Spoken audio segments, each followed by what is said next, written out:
Ko lili tu ai tau aonga kamata foki gelata mai kwata ke tuwaki mo lahi foki fia hako ke sia ai ko kamata ai mo tau papa tu fo ni ko foki atu mai tau aonga ko tau papa nei ni ko foki ai hita mata kau ni taki ai tangata ko Jeff Evans mo ko foki atu ai ke faktufono ke foki atu ke tau aonga he motu ko hako ai e lidifu ikipule ko Olaf Jacobson ke aonga tu whanau iki neafi ke tuku atu e tau papa nei ke aonga.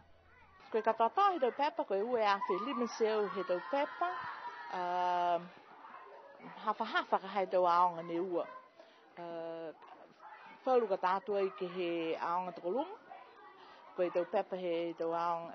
he tau whanau i ki ke he ahani ne hau au ke fuaki anga ke uruwha i aonga mo tau whanau he aonga. Kua tuni ka he tau pepa he tau whanau he aonga takolunga, ke lau toru ke lata mo library ha lau toru. Koe whale toka pepa ha tau toru he motu longane au mai Carmen he mga hoko mole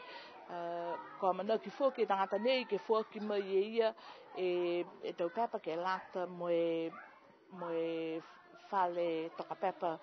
he motu ke oi tau tangata ni ha he ke tutou ki ai mo uta foki lau tau ke tau kaina si mana tau ke whaue lahi ke he ke tangata nei, ha koe hana a manatu whakalofa, ka koe toko ue tangata nei, koe matakau ne whakatū e laua, koe oceanofbooks.org, ne whakatū e ia me tangata ni ngoko Fuli Pereira, koe ia koe curator, he museum i Okalana. Laua toko ua, tau se mui laua ka hake whakatū e tau pepa nei ke oko e tau pepa mai he tau whanau, he tau aonga i New Zealand, ke tahake mai ki he tau motu ko tau atu Pasifika, kai i loa whoke au, hai ai whoki e laua e tau kapasinga ke he scholastic books, lau tūru ka hane tālanga tau ki tau pepa fōu, hai e tau pepa fōu, hai e tau pepa tuai, kai manatou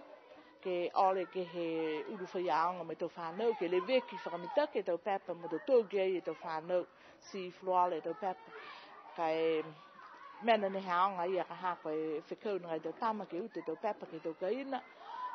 ka eke ke tātou tau whanau tau pepa ke tau loto kaina ka lata ke le veki whakamita ke mo i riwa ki mai ni ke hake aonga ke tau ke ai whoki wharu tau whanau. Koe aho nei whoki ni wa whiawhia lahi aonga toko lunga hako mō wa whoki halau tōra tu whaanga he tau pepa nei. Koe tangata nei ni wa whoki mai tau pepa ua lahi whiawhia hana ke lang matai a hako hai ai e tau pisinga hana ke he motu ko tamo whaipuhi niu. Koe whalu ko loa whoki ni wa whita e whoki ai e tahapu ki ata ke lata ai mai aonga toko lunga ke he tau mga hako mole. Koe amana ki anga whoki ke ono e puha ka tamai ai mai tau pepa ke whakatonga hau ke whoki atu ai ke whale tau pepa he motu Moi lahi whakaue ha koe tau langmata ianga nei.